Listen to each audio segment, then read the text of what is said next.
ধন্যবাদ সবাইকে। আজকে আমি একটা অত্যন্ত গুরুত্বপূর্ণ নিউজ আপনাদের সাথে শেয়ার করার জন্য এসেছি। সেটা হচ্ছে আমাদের প্রধান উপদেষ্টা ডাক্তার মোহাম্মদ ইউনূসের নেতৃত্বে বাংলাদেশ কিন্তু দুর্বার গতিতে এগিয়ে যাচ্ছে, তা কিন্তু আপনারা জানেন।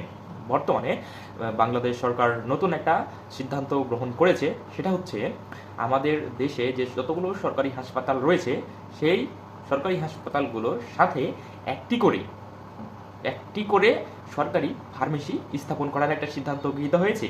যে ফার্মেসিগুলো থেকে আমরা প্রত্যেকটা ওষুধের 1/3 দামেই আমরা সেই ওষুধটা ক্রয় করতে পারবো।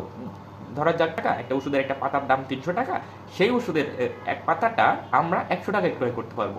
এটা হচ্ছে আমাদের জনগণের স্বাস্থ্যসেবার মান উন্নয়নের জন্য বাংলাদেশ সরকার থেকে গৃহীত একটা গুরুত্বপূর্ণ একটা উদ্যোগ।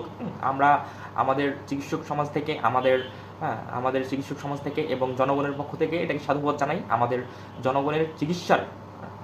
জনগণের স্বাস্থ্যসেবার মান উন্নয়নে আমাদের সরকার কার্যকরী সকল পদক্ষেপকেই আমরা সাধুবাদ জানাই। তো এই ফার্মেসিগুলোতে 250 ধরনের ওষুধ থাকবে, যে ওষুধগুলা আমরা ক্রয় করে এবং সেটা কি ন্যায্য মূল্যের 1/3 দামে ক্রয় করে আমরা আমাদের চিকিৎসা সেবা চালিয়ে যেতে পারবো। এখানে স্বাস্থ্য অধিদপ্তর থেকে জানানো হয়েছে যে আমাদের সারা দেশে যতগুলো সরকারি হাসপাতাল রয়েছে প্রত্যেকটা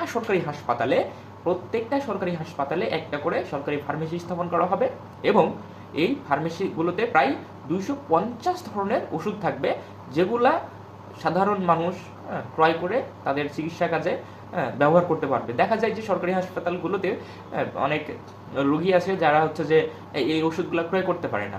এক গবেষণা দেখা গেছে যে বাংলাদেশে একটা রোগীর যত টাকা হচ্ছে খরচ হয়ে যায় একটা চিকিৎসার পেছনে, তার 68% টাকায় খরচ হয় ওষুধ কিনতে।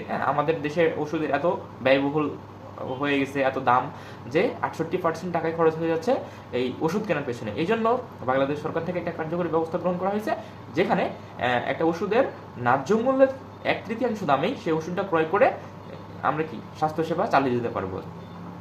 তো আমরা সরকারের এই সিদ্ধান্তকে সাধুবাদ জানাচ্ছি এবং আমরা আরও আশা করতেছি যে সামনে অদূর ভবিষ্যতে বাংলাদেশের স্বাস্থ্য ব্যবস্থার আমূল পরিবর্তন হবে, যা বিশ্বমানের স্বাস্থ্য ব্যবস্থায় রূপান্তরিত হবে।